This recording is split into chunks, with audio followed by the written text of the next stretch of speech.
Manual override is only needed on boost if the connected battery is too low to be detected, so it is important to understand when and how to use it properly. Note that manual override does not provide any additional power. It simply removes auto detection and safety features.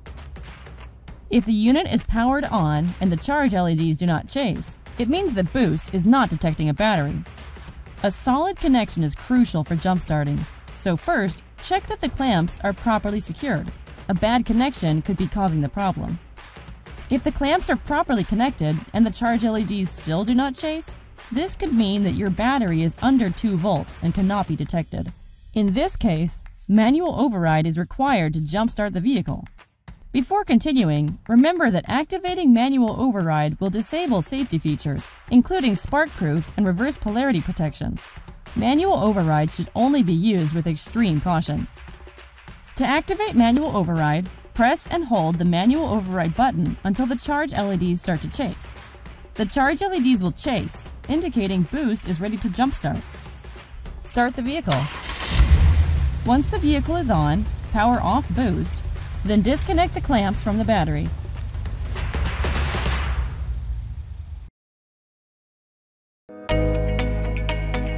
Insert the jumper cable into the megavolt 24 jump starter supply. Attach the red clamp to the positive plus symbol terminal of the battery and the black clamp to the negative minus symbol terminal. Green light displays start. Start your vehicle. You will see the emergency power supply's charge decrease slightly. If you connect the clamps in reverse, a red error will be displayed. Simply swap the clamp positions to correct it.